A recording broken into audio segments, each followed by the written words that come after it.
This is the Build a Vibrant Culture podcast, your source for the strategies, systems, and insights you need to turn your dreams into your destiny.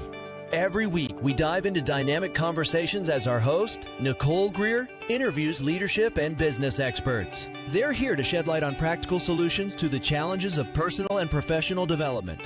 Now, here's your host, a professional speaker, coach, and consultant, Nicole Greer. Welcome, everybody, to the Build a Vibrant Culture podcast. My name is Nicole Greer, and they call me the Vibrant Coach. And I am here with another amazing leader out in our world of human resources and leadership. And his name is Jonathan Zur. Please welcome him to the show. Let me tell you a little bit about him. He is the president and CEO of the Virginia Center for Inclusive Communities, which is VCIC. It's an organization that works with schools, businesses, and communities to achieve success through inclusion. He's an experienced facilitator and consultant on issues of diversity, equity, and inclusion. And Jonathan was appointed by the governor of Virginia to the Commonwealth Commission on Diversity, Equity, and Inclusion. This was formed in the aftermath of the tragedy in Charlottesville in August of 2017. In 2016, Jonathan was a speaker at the inaugural White House Summit on Diversity and Inclusion in Government, and Jonathan is a graduate of the University of Richmond, and he received a certificate in nonprofit executive leadership from the Center on Philanthropy at Indiana University. It is my absolute delight to have Jonathan here. How are you? I'm doing well. Thank you so much for the invitation. It's great to be with you. Yeah, it's great to be with you too. I am just so thrilled that you're here. The reason why I asked Jonathan before we began, I'm like, do you know how you got here? And he's like, I think so. And so we both spoke over the summer at the Peace meeting over in Virginia Beach, and it was so windy. Do you remember how? It was. It was. It was a beautiful view from the hotel window, and I went outside to take a walk, and it wasn't that pleasant of an experience. That's right. It was blowing our hair back for sure. Yeah, but I hope this episode will blow your hair back because we want to talk about this thing, DEI, and maybe dial in a little bit on inclusivity. I think that's really important. So, first of all, what is inclusivity? Well, how do you define that, Jonathan? Help us out. Yeah, I think it's a great starting question. At the Virginia Center for Inclusive Communities, we think about the idea of inclusion or inclusivity as being the accepting, respecting, and valuing of all people. So, one of the things that I think is really important in this work is to distinguish between diversity and inclusion. And then some people also think about equity and Yeah. people talk about belonging. So, diversity really is just the presence of difference. You have two people in a room, you have some level of diversity. That doesn't mean that it doesn't take work to ensure that you have representation and connection with your local community. But I think the real work is in fostering an inclusive environment. It's not just plopping different people into a space and saying, have at it. It's really thinking about how can those folks connect? How can people feel respected? How can people feel valued? And when that happens, they do better work. They engage with their colleagues more effectively. They want to stay at their organization. They share ideas that improve efficiency and outcomes. And so it's not just about the diversity piece, important as that is. We really focus on how inclusion drives success. That's fantastic. And I love this definition. And tell me if I got it right, but people feel valued, accepted, and respected. Did I get it? Correct. Okay. Correct. All right. So there you go. Everybody write that down. There's your definition from the guy who's running the whole center in Virginia. All right. Very good. Let's talk a little bit about your organization because you just kind of dropped a little nugget on me prior to getting started, which was this department has been around for, did you say 90 years? It'll be 90 years in 2025. It's a really remarkable history. The Virginia Center for Inclusive Communities is a nonprofit organization, and we initially were founded out of an interfaith movement that was traveling across the country. So in the late 1920s, early 1930s, a group of civic and religious leaders came together and they were concerned about the rise in anti-Semitism they were seeing around them. They were concerned about anti-Catholic sentiment that was on the rise in the 1920s and 30s. They were concerned certainly about the rise of the Ku Klux Klan. And so these religious leaders and civic leaders came together to form a national organization that was at the time the National Conference of Christians and Jews. And their signature program was to go to communities large and small across the United States and model what interfaith dialogue and respect looked like. So this program became known as the Tolerance Trio, which is a cute name. Hmm.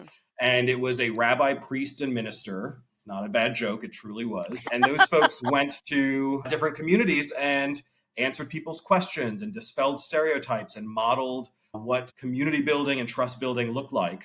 And on November 25th, 1935, they spoke in Lynchburg, Virginia, to nearly 1,000 people, which is remarkable to think about a gathering of that size at that time and around those issues. And those who were in attendance said, we need an organization doing this work in Virginia.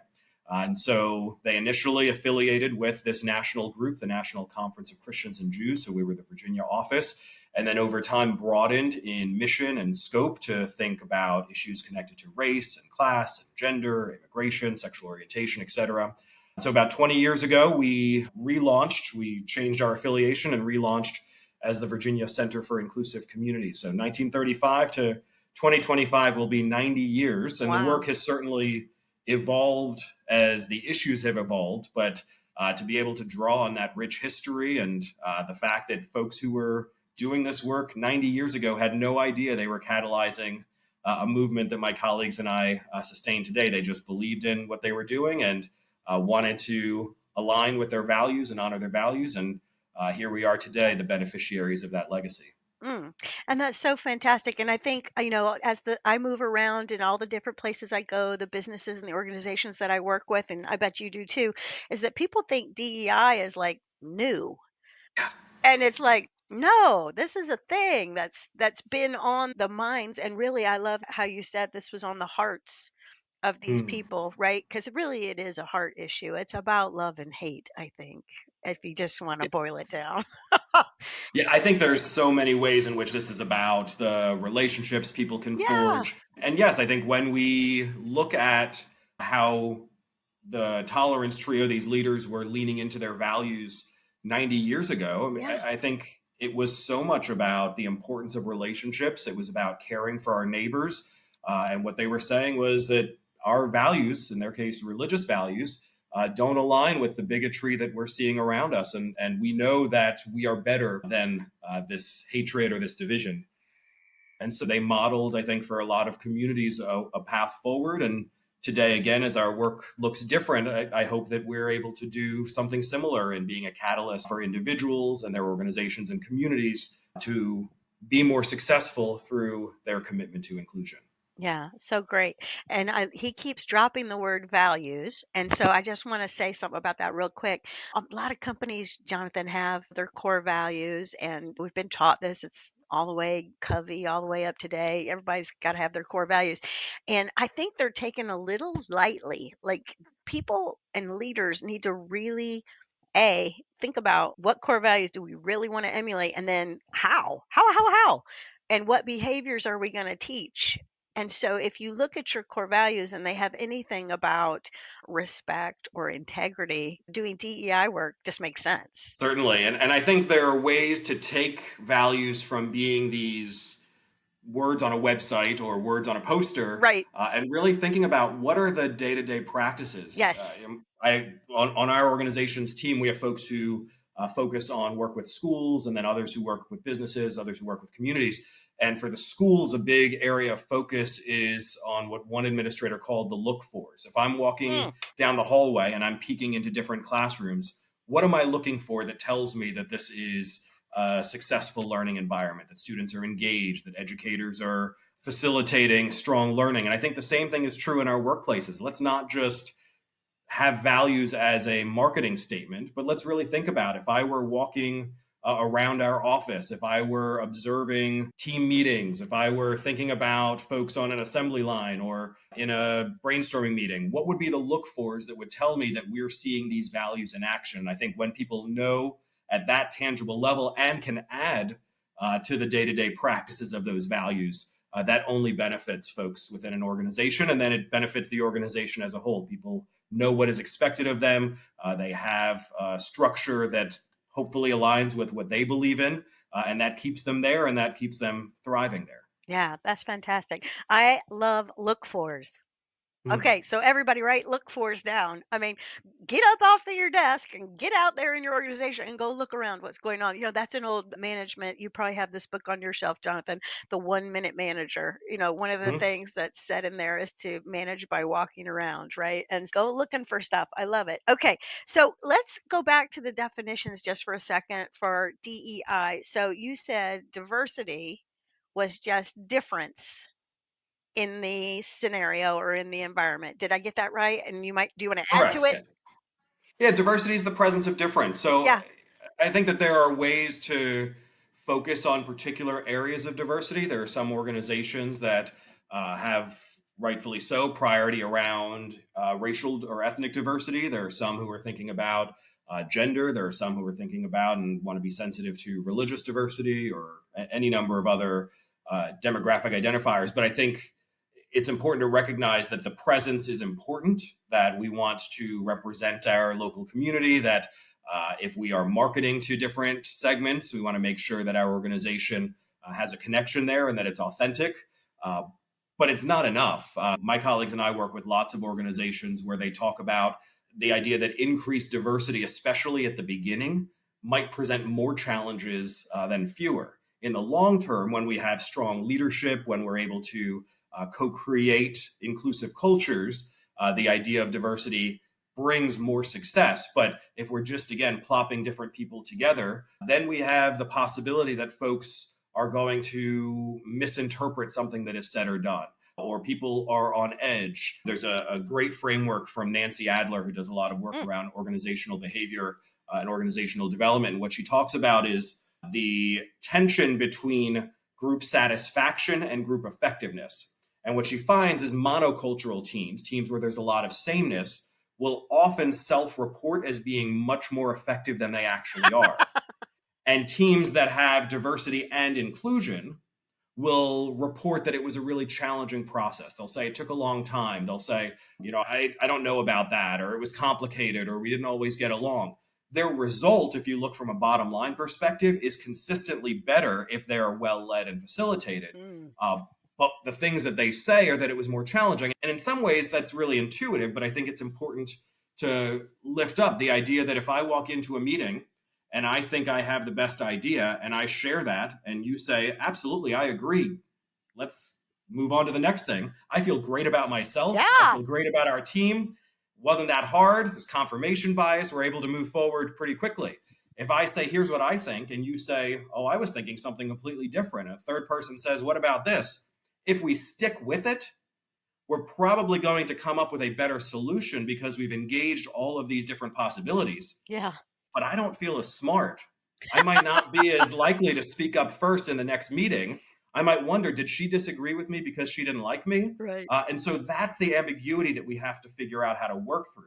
The demographic trends in our country tell us that we're going to see fewer and fewer teams that are in that monocultural category. We're not going to have a lot of work teams where folks come from the same background, same education, same geographic context, all of that.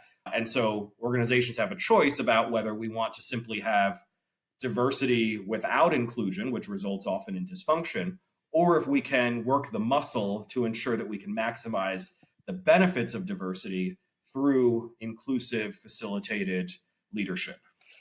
Oh my gosh, there was so much in there. Okay, everybody stop your Apple podcast or Spotify and like move the little dot back and re-listen to that Thank answer you. because it was full of goodies. Okay, so here's what I'm gonna throw out, and Jonathan, you tell me. First of all, I have to go. I need to meet Nancy Adler, so let's work on that. All right, but then what he said in there, I think, but correct me, Jonathan. You're allowed to correct. Is said bias is all up in these groups that we're inside of, and so I have a list, everybody, of like I don't know. I think there's 27 biases on it. And so if you want to email me at Nicole at Vibrant Culture, because when you start reading it, you're like, oh, I think I have that one. Oh, I think I have that one. And it raises your self awareness, which is the S in my coaching methodology, self awareness. But then there's like this thing of groupthink. When you don't have diversity, you get that thing called groupthink or that concept. Maybe you know the name of I'm having a brain loss right now. The guy that did The Road to Abilene, It's like how everybody, one guy said, "Do you want to drive to Abilene for dinner?" And the whole family just agreed, but they didn't really want to go. And Mm, they got back after the long, sweaty ride to Abilene, and they were like, "What is going on?" So there's groupthink. Also, I heard you say that if there's not diversity, there won't be productive conflict, mm. right? And then I think that the final thing that he said, he gave you a formula. So everybody write this down. Diversity minus inclusion equals dysfunction. So I just don't want you to miss that little math problem he threw in there.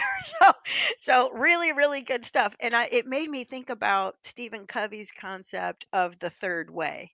Jonathan's got an idea, Nicole's got an idea. Probably if they put those together, they'll get the third way, and that's the better way, right? Because we're using everybody's genius in the room. So stinking good. All right, very good. All right, so we talked about diversity, we talked about inclusion. So will you drop a definition of equity for us so we get that one? I'm happy to. And Okay, I think equity is one of the most overused and least understood I words agree. within our conversations today. And so I think it's really important to be clear on what equity means and what it does not mean. At the Virginia Center for Inclusive Communities, we rely on a definition of equity that comes from the Annie E. Casey Foundation. And I'll warn you that it's a mouthful of a definition, but I'll Okay. break it down for Everybody us. get your pen ready. Yes. So the Annie E. Casey Foundation talks about equity as being the state, quality, or ideal of being just, impartial, and fair. Hmm. And that doesn't roll off the tongue. And I wish that we had something that was a little bit more clear, but I think there's a lot of really rich content in that definition. So when we think about the state, quality, or ideal, a big part of that is recognizing that we can have a current state that is really positive, and we need to continue striving. This is always a process of improvement. And the analogy that I've heard folks use that I find to be helpful is around technology. So if you had the state of technology within your organization as being the absolute very best in 1998, I hope you didn't stop there, because if you did, you probably couldn't even be listening to this conversation right now. And so we can say we are at the best right now, and we need to continue to strive. We need to continue to improve. We need to continue to grow. And so that's the idea of equity being both a state, quality, and ideal. And then when we think about being just, impartial, and fair, it's really about recognizing individual and group pattern needs. So if you were to have visited my childhood home growing up, I have a younger sister, 2.5 years younger, and you were to have observed us playing for any period of time, probably 10 or 15 minutes in, one of us would have whined to our parents saying, "That's not fair." Because I was older and I was bigger and I had more school. And if we got the exact same thing, that actually would not have been fair. But because our parents gave us different things and responded to our individual needs, we perceived that as being unfair. It got to a point that my sister is much smarter than me when it comes to math Oh, and you're science, such other a good things. So, brother. uh, well, it's also factually true. So, there was a point where we didn't need the same thing in her favor, where she was able to pick things up more quickly than I was. And so, again, I think it's recognizing within our organizations, there are certain things that we need to do across the board for everyone. There are other times where we need to recognize that there may be individual needs. I'll give you a quick example of this, and worked with a few organizations that had aha moments around this. And it's a sort of simple thing. It's around bereavement leave. So a lot of organizations, when they think about bereavement leave, have a policy that says you get X number of days off after one of the following members of your family passes away. Right.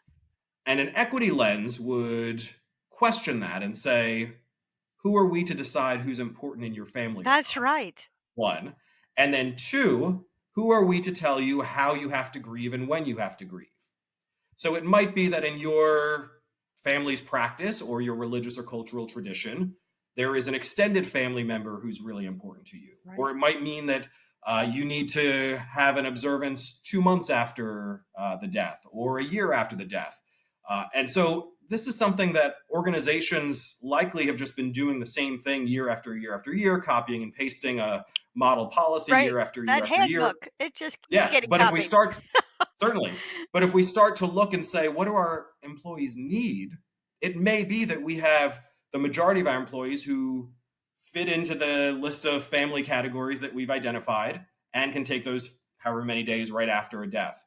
There may be others who have different needs, and it doesn't really burden or hurt our organization to start to recognize that fairness in that case is not about giving everyone the same exact thing. It's about acknowledging that we may have different needs and we can get supports in whatever ways we need. And so equity is something that folks are struggling with because I think there's a tendency towards sameness. But if our sameness is based on what I universalize in terms of what I want, so I'm the leader of an organization, I say this is what I would want, so everyone should want this. That might meet my need, that might meet your need, but it may not meet the needs of the other people we work with. And so it requires us to think differently about understanding individual needs, and then also, I think, really considering group patterns. So if I start to notice that there is a population of employees that is struggling with a particular policy, or for whom our onboarding doesn't work, or they're not seeming to perform at the same level, we might start to look and say, why is it that this population of employees is able to quickly pick up on this information and this other population is not? Or this population of employees didn't complain about the annual quote unquote Christmas party, and now we have more religious diversity and folks are asking why we're having, or a prayer before a team meeting or things like that. That's where the diversity increase may be harder, but it helps us to do better work if we really think about how to include and value everyone. I love it. I love it. Okay. And so equity is the state, quality, or ideal of being impartial, just, or fair. How'd I do? Correct. Okay. All Correct. right. That's fabulous. Okay, good. All right. So I have a little story, Jonathan. I just want to share with Please. everybody and you. So there's a company I work with. It's called Decorative Solutions. Over in Monroe, North Carolina, and they make beautiful cabinetry. Well, we had this leadership training and this team building training around personality, which is one of the things that makes people diverse. And so we went and we delivered it in English. And uh, it was fantastic. We had a great time. I enjoyed myself thoroughly. They said they had enjoyed it. They're putting it to use. It's all good. Well, the HR director there is amazing. And she turned around and came back to me, Rosa, and she said, um, we need to do this whole thing again in Spanish. And she Hmm. said, and moving forward, we're going to do everything in English and everything in Spanish, because the major group of people that work at Decorative Solutions are Hispanic. And so she's like, let's do it in Spanish. I just want you to think about the fact that we had all these people sitting in the room that were trying so hard. You never saw people try so hard to understand everything that was coming out of this mouth, and it comes out pretty fast. So they're translating it from Spanish to English.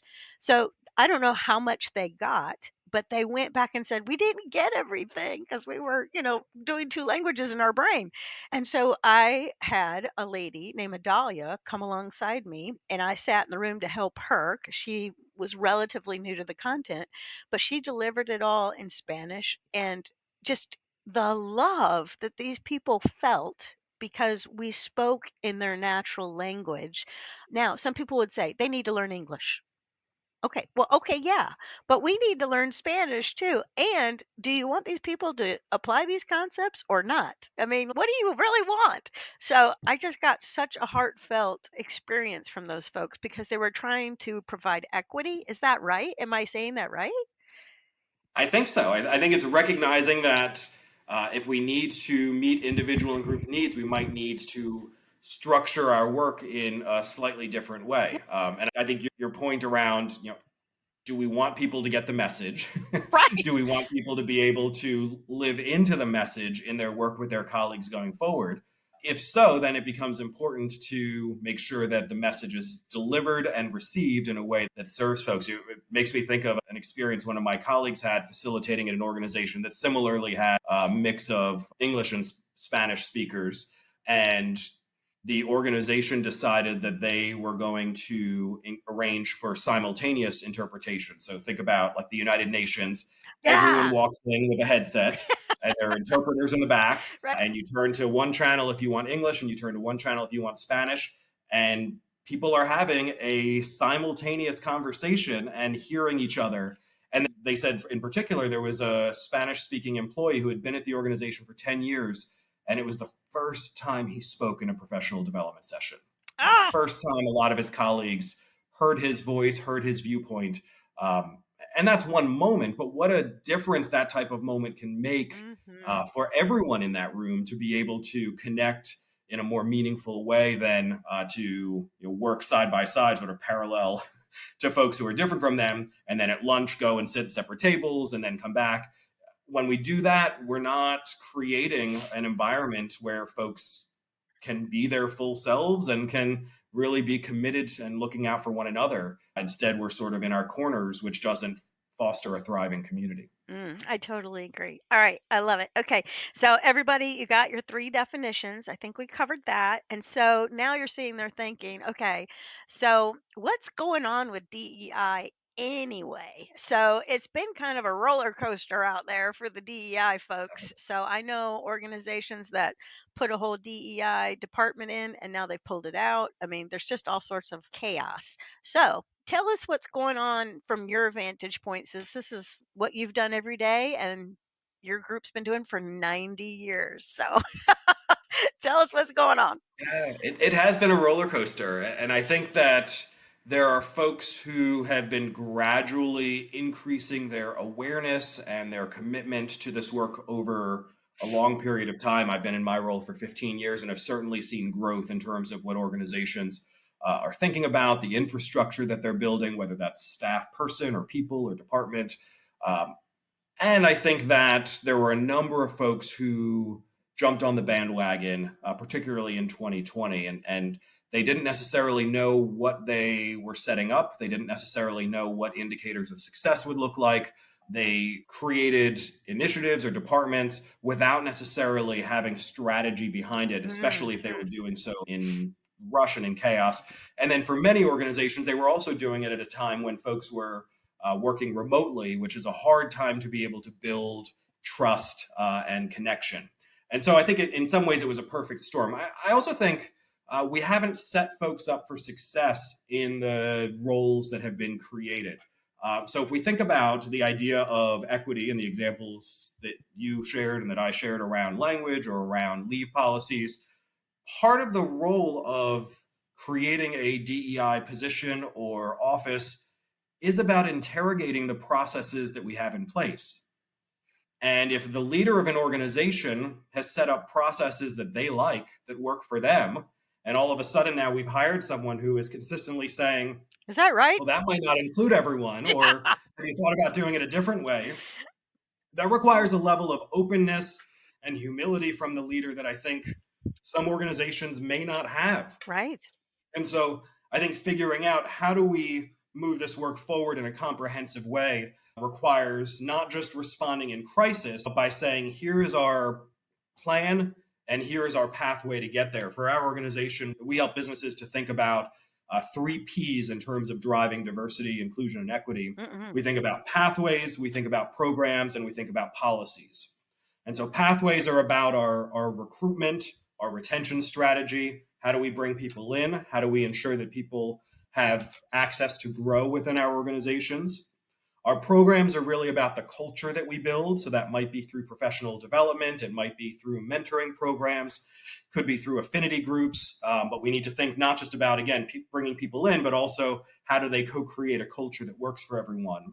And then the equity work is really at that policy level. It's thinking about how do we make sure that we are putting our personnel manual into practice in a way that serves a diverse workforce? How do we think about the vendors that we engage? How do we think about the money that we spend? How do we make sure that we don't have inequity in terms of salaries based on things like gender? And so if we work at all of those levels, pathways, programs, and policies, then organizations can see the benefits of an organization that is inclusive and diverse and equitable.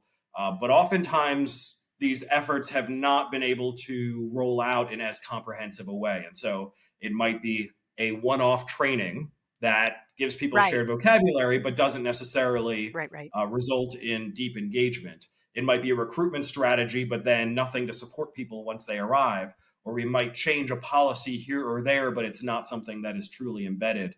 And so this work is comprehensive. And the other thing I'll say is that if we are addressing the residue of practices that have excluded for decades within our society, for centuries, for generations. A 1-year diversity initiative is not going to Cut it. solve all of that. That's right. A 4-year diversity initiative is not going to. And so there needs to be a tolerance for ambiguity, and I think a commitment to seeing the process through. Unfortunately, what we've seen in the last few years is there's been enough work to be able to surface what the issues might be, but not that commitment to say, well, we need to do something about it. And so now I'm uncomfortable that you've named that there's this bias or inequity in our organization. So let's stop talking about it and go back to the way it was. Well, that might make me feel more comfortable, but that doesn't actually address the issue. Addressing the issue requires us to work through the challenge, to work through the issues rather than to avoid them. That's where I think organizations are right now, is figuring out who has the commitment and the capacity to work through these issues, because simply avoiding them means they're going to come up again. We're just kicking the can down the curb. Yeah, that's exactly right. And I just want to give you the 3 Ps again. So the pathway for this work to be done, DEI work to be done. And so I just equated that in my mind to the employee life cycle. Is that good? Like, Yeah, yeah, for example, even the job placement ad. We've got to look very much at the so. job placement ad all the way through to offboarding. How do we go about all of these things? So I thought that was good. And I can't remember the name of the video right now, but I teach HR through UNC Charlotte in their certificate program, and I have this one video about data.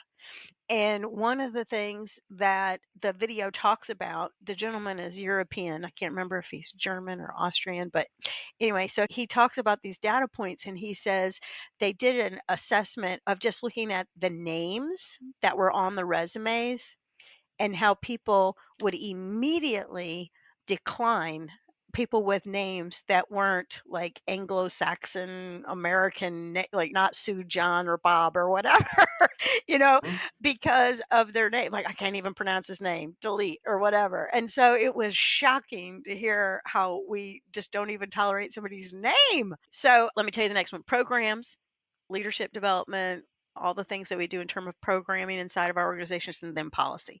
So don't miss that: pathway, programs, and policy. Okay. And then you said we have to have a tolerance for ambiguity. And so in my little brain, I have a program that I teach on change management. It's just like an introductory, like, here's what change management is. We're not even doing it yet, but we give people a change readiness assessment. And one of the traits, like your interior quality traits that you need to have for change, is tolerance for ambiguity. Now, Jonathan, when people take this thing, I mean, I need to start taking a survey and like looking at the numbers for real. But everybody's like, my lowest was tolerance for ambiguity. Yeah. Hmm. And I'm like, dang, that comes up every time. Are you ready to build your vibrant culture? Bring Nicole Greer to speak to your leadership team, conference, or organization to help them with their strategies, systems, and smarts to increase clarity, accountability, energy, and results. Your organization will get lit from within. Email her at nicole@vibrantculture.com, and be sure to check out Nicole's TEDx talk at vibrantculture.com. All right. So we'll pick it up from there. It's always the lowest: tolerance for ambiguity. What what is going on with that? I think that is reflective of people wanting a level of stability and predictability. And again, our organizational structures work for some people. And so if I universalize my experience and I assume, well, I would like this menu for our staff lunch, so everyone must want this on the menu, and I don't consider the fact that different people may have different needs, then it becomes challenging when I have that realization, one. Two, I might personalize it in a way that I think is problematic. So if I learn that I've worked with you for the last 10 years, and there's been something that has made you feel excluded for the last 10 years and I wasn't aware of it, that can feel really uncomfortable for me. I might feel guilty. I might think, well, I thought we knew each other really well, and maybe we don't.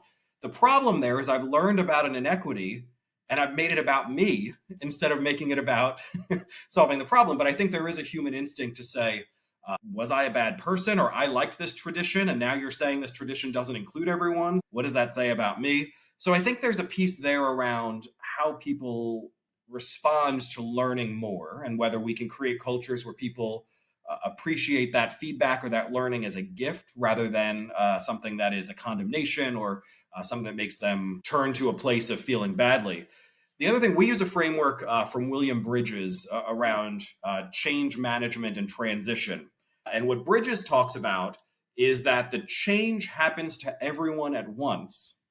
The transition is experienced in vastly different ways by different people. And so the example he uses, which I think is an easy, helpful one, is think about moving. If you ever moved houses, there are people who move in, and the first night they're there, they're like, I've been looking forward to this. I finally feel at home. I feel settled in. And there are people who 6 months in are saying, I still can't find this thing. Where is that box? I made the biggest mistake. The change happened to both of those members of the family at the same time. We both moved on the same day. But the feeling of transition could be vastly different for different folks. And I think that's a piece that we need to help people to understand. Part of that also is about organizations giving space for that. And so Bridges has stages of transition, and there's a piece that really focuses on endings. How do we honor what has been? How do we give people space to reflect on, and grieve might be overstating it, but at least have a space to say, okay, I liked it this way. I was comfortable this way. I knew where my parking spot was. I knew what my task was. I knew who my coworkers were. And now we're moving into a new space, so that there's a space where we're feeling of loss or feeling of giving up something. Then there's an ambiguity space where we're co-creating something. And that can feel, for some, super exciting. There are some people who say, I've been looking forward to this for years, and finally we're here. And other people who are saying, you're taking away everything I liked about this organization, both at the same time, both in the same interaction. And so how do we give space for folks to work through that?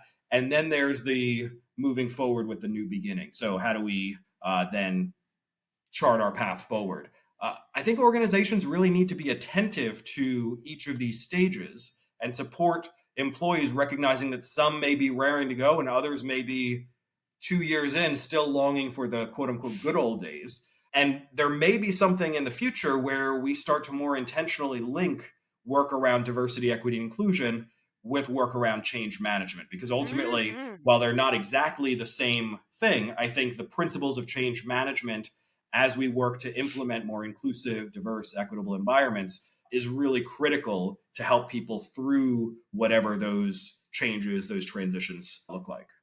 I love everything you're saying. Absolutely. Yeah. Everybody write this down. William Bridges. Go check that out. We got to do our change management homework. And again, I think you're absolutely right, because here is the deal. You've got to change. It could be changing the software. It's just software. Oh my gosh, the drama around changing the Yeah, software. absolutely. I mean, like, and I had an experience at Duke Energy where I was on a team doing a change initiative. We were changing the software for like 800 employees. And what Jonathan was saying about people grieving. So don't miss this. We had customer service representatives that had been using the same software systems for a very long time, and they had prestige, and they were seen as an expert, and they were seen as a go-to person, and they had a lot of status around their position on this customer service team, and like in one day it was gone because it just leveled the playing field. Nobody knows how to use this new Ah, software. And so people were a little sideways about the whole thing. And if you didn't slow down and talk to people and get where they're coming from, and a lot of us were, maybe some of us, the diversity factor, but I had a guy that raised me that was like, pull yourself up by your bootstraps.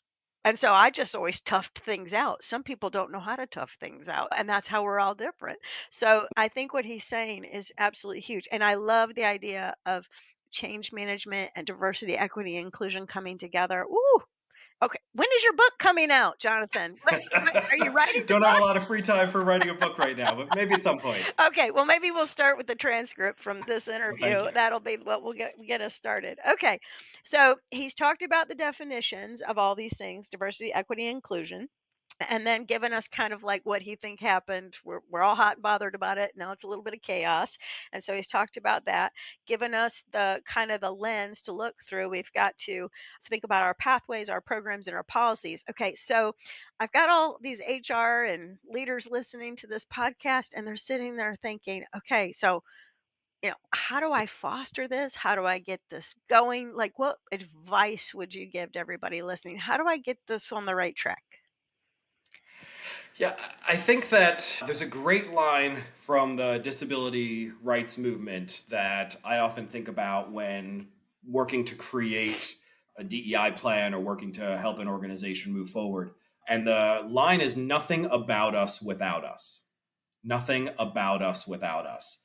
And so I think Mm, one area of focus would need to be for HR folks to not create the plan or the strategy in a room, in an office by themselves, right. but instead to really think about how do we bring employees at all levels and from all departments within our organization together to help us identify how we can co create the culture that is truly inclusive. And so that's not going to be a cookie cutter, one size fits all. There are absolutely practices that we can benefit from seeing how other organizations have done this. Sure. Can bring in professional development. We can use a model for an employee resource group or affinity group type program. We can think about coaching and mentoring for leaders. We can think about an intranet with resources and communication practices. But ultimately, I think part of this is about bringing folks together and then helping them to drive a strategy in the same way you would any other important priority of the organization. And we need to think about it not as an initiative. So it's not a one time, we're going to drive this initiative. And then when a year from now, we're going to say we've done our DEI work and move on to the next priority. This is about embedding it into our organization's work. Mhm. But it also requires us to have a clear sense of where our organization is and where we want to go. Far too often, I see organizations, for example, around professional development, deciding who to bring in based on who someone sees at a conference. And that's not necessarily a bad thing. And certainly my colleagues and I have been invited in as a Yeah, me result too. of some of those asks. But if our employees are consistently having a DEI 101 training and it's never going to move forward into some sort of next level, Right. Application. then yeah, then we can't blame them for rolling their eyes the next time a Right, DEI right, right. training gets added to their calendar. Or if we are talking about certain things in professional development, but we're not updating our personnel manual, then we're not moving our work forward. And so this is about how do we put the pieces together to think about where our organization is, where we want it to be, what are the levers that we need to pull. And then I think driving it forward with a range of people helping to support the initiatives, not simply because they are passionate. We need passion, Mhm. but we also need strategy and we need data to help us figure out how we want to move forward. And so it is a long journey. I don't want to sugarcoat it and say that there's a quick fix or an easy solution. And I'll go back to what I said early on. The benefits of making this commitment are going to be that your organization is more successful, that you're going to have more creativity, more innovation, more collaboration. Employees are going to be more satisfied. You're going to be able to better serve your customers. All of those things can happen if we lean into these issues rather than avoid them and pretend that they're not present in our organizations. Yeah, that's fantastic. Yeah, and let me repeat what he said. Nothing about us without us means bring everybody into the conversation, or get what in change management models John Cotter would say, a guiding coalition. Like, be intentional about Most definitely. your guiding coalition, right? All right. So I think that's so good. And when you were talking about the disabilities, I bet you've seen that video of the gentleman who I think he's a comedian, and he has cerebral palsy, and he is in New York City on the top floor of a hotel, and he wants a rainbow bagel, and he tries to go from his hotel in New York City to the rainbow bagel shop. Do you know which video I'm talking about? Yes. Mhm. Do you know his name off the top of your head? I'm I racking my don't, but brain. I know the video. Yeah. But if you just watch what this guy goes through in a wheelchair to get a rainbow bagel, first of all, he's hilarious. He's laughing at himself. He's laughing at the situation. But like, really, I think it took him 6 hours to get his rainbow bagel. But What's the point? So the point is, Nicole, is that like even the disability thing is still not understood, I don't think, too Oh, definitely. clearly. And what I love about that gentleman that did that video is that he uses humor. So, what are some ways I can carry myself as a leader or a professional or an HR person as I introduce DEI? Because I think it is serious. It's serious. Hmm. But I love this guy who's trying to get down the elevator to Yeah. get to his rainbow bagel. I mean, it's so ridiculous, and you're laughing at his jokes along the way. So I think humor and a lightness and an ease or something. What? How could we? How should we carry ourselves? Because I think everybody's like, deal. Yeah, I think when folks are walking on eggshells, we're Right, not serving anyone well. right. Um, and so I think a few things. I think we need to set the foundation for folks to be able to make mistakes and not lose their dignity. I think that's an important piece of Hmm. fostering belonging. Um, and so I think sometimes people will fear it's better to say nothing than to say the wrong thing. And I think that comes from a place of care. Like, I don't want to be just out there Obnoxious. saying whatever comes to mind and Right. being obnoxious. But I think we need to build a foundation of trust such that if I say the wrong thing, you and I have enough of a relationship that I can learn from that and we can sustain our relationship rather than immediately saying, well, he's a bigot and I'm never going to talk to him Yeah. again. I'm What an never going to idiot. listen to him Right. again. So a lot of this is around building that foundation of relationship and trust so that we can have the conversation. It doesn't become this big production where we're walking on eggshells, where we're afraid of saying anything, where we're dancing around the issues. I think that's a piece of it. And then the other thing that I heard someone say years ago that has stuck with me is when I hear something that is new to me, respond with wonder rather than judgment. Mm, And I think so often in our society today, people respond with judgment. Oh, I don't like what this person posted on social media, unfriend. I don't like what I just heard on this particular cable station, change the channel.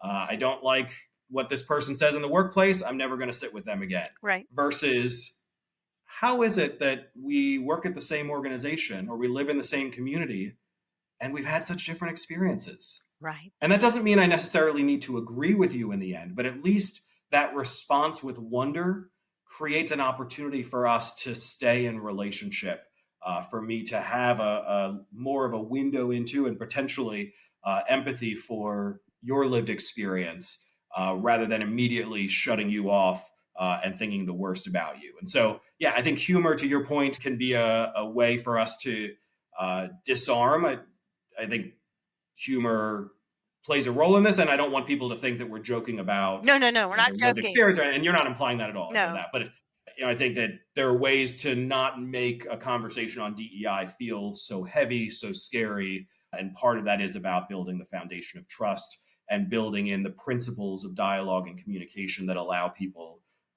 to have that healthy engagement rather than um, cutting off the relationship. Right, right, yeah. And so I think a big part of what we're kind of dancing all around is like this idea of ego. Mm, When you immediately judge, I think the ego pops up and says, "Be careful. yeah. Somebody's challenging your ideals and you know you're right." And so I got a big hit around two other kind of I don't know if they're modalities or ways that we learn or ways that we need to learn to be, but not only does DEI need change management, but it needs emotional intelligence. Yes. And it also needs, I just got exposed. I don't know if you know Sharad Shamis, who wrote Positive Intelligence. Have you heard of him yet? Oh, I'll Okay. have to check that out. Okay. Well, he's Thank you. he yep, he's up at he was Stanford guy, and I got turned on him by another coach, and his thing is about listening to the judge in your head. And so I think that's what you just said. Be careful, don't judge, turn to wonder. And that's basically what he teaches. And so he's got like the main judge and there's 9 saboteurs, and I mean, it's Oh, interesting, right? it is. Because we all have hello, you all have voices in your head. Write Mhm. that down. I have voices in my head. I should probably look at what they're saying to me. So I love what you're saying. So this is a really a multifaceted little diamond we need to play with. This DEI, we got to surround it with all these other skill sets. So good. All right. So last question about kind of this whole area of work is you use the word belonging again, and I think some people are. I don't want to put words in your mouth. Inclusivity and belonging, are they cousins? Are they synonymous? What's the deal there? Yeah, I think there's a real connection there. I think the definition that I shared of inclusion around accepting, respecting, and valuing Right. certainly would describe an experience of belonging within an organization. There are some folks that are moving towards that label. And I think it's important to be clear, words matter. I think if we are simply just bouncing around whatever the label of the moment is, that doesn't feel like a strategy for success. No, and it's It feels like we're confusing. just, yes, one of our board members who leads DEI for a company in Richmond said, I could be reprinting our brochures every 3 weeks at this point. We're just, we're just going to do our work and stick with the labels that we have. And if people have questions, we'll discuss it with them. Right. So I think if you have a diversity initiative that's focused on increasing representational diversity in your organization, say that. If your focus is around updating policies and practices at a structural level that more leans towards equity, say that. If it's more around belonging or inclusion, say that. And if it's all of those things, then figure out what the label is for you and for your organization. Um, I focus less on the words. Again, they're important, and more on the work and being clear about what does our Yeah, yeah. organization need in this moment, and then how does that drive our process forward. Yeah, fantastic, fantastic. Well, we are at the top of the hour, and all of my listeners are wait. We don't want Jonathan to stop teaching. So thank you so much for teaching us today. Do you have like maybe one more nugget? What would you leave us with? Like, here's the challenge for leaders and HR professionals that are listening to the podcast. What would you tell them? Here's where you start. Here's what you do. Here's what I think. So we created as an organization what we called a day after election guide. Oh, The idea we need being that. that yes, we want organizations. We created one for schools. We created one for houses of worship, for higher education institutions. We want institutions to build trust and relationships before they're in a moment of conflict or crisis. Mm, And so I think that rethinking DEI from being this add-on, this separate body of work. We'll do our DEI training. We'll think about these issues for a few hours, and then we'll go back to our day-to-day practice. And instead, thinking about how does this get woven into the fabric of who we are is really critical. And then the other piece, which really came up for us in Virginia after the tragedy in Charlottesville in 2017, is a crisis is the worst time to try to build trust.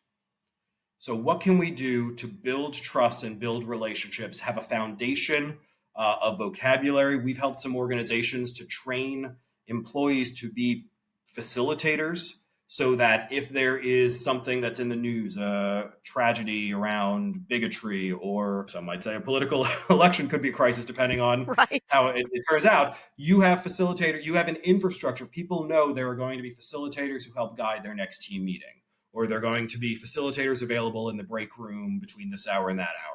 So how do we build infrastructure so that we are not constantly playing catch up and reacting, but instead supporting our team in an ongoing way so that they are equipped not to always get along. It's not going to always be rainbow and sunshine and unicorns and glitter, but to have the ability to stay with it. I think that's really the key for where we are in this moment.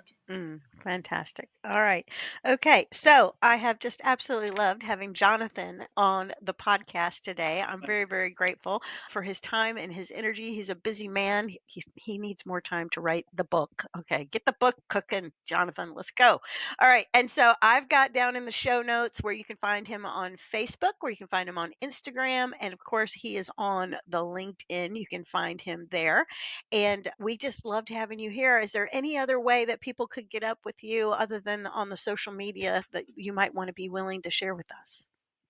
Yeah, folks are welcome to go to the Virginia Center for Inclusive Communities website, which is inclusiveva.org, Okay. inclusivevirginia.org. Uh-huh. We have a bunch of free resources and contact information for me and for my colleagues. I work with a wonderful team, and we'd be happy to support any of your listeners in their journeys. Okay. All right. Everybody go down and press the little like button. It takes one hot second to do that. And then leave a little love note for Jonathan. Tell him what you loved about what he shared today. Jonathan, thank you so much for being on the Build a Vibrant Culture podcast. Thanks so much for the opportunity. It was a real treat to chat with you. Thank you for joining us on this episode of the Build a Vibrant Culture podcast. If you found value in today's episode, please take a moment to leave us a review on your favorite podcast platform. Your feedback helps us improve and reach more like-minded listeners. Remember, the journey to building a vibrant culture never stops. Stay inspired, keep nurturing your vibrant culture, and we can't wait to reconnect with you on the next exciting episode of Build a Vibrant Culture podcast.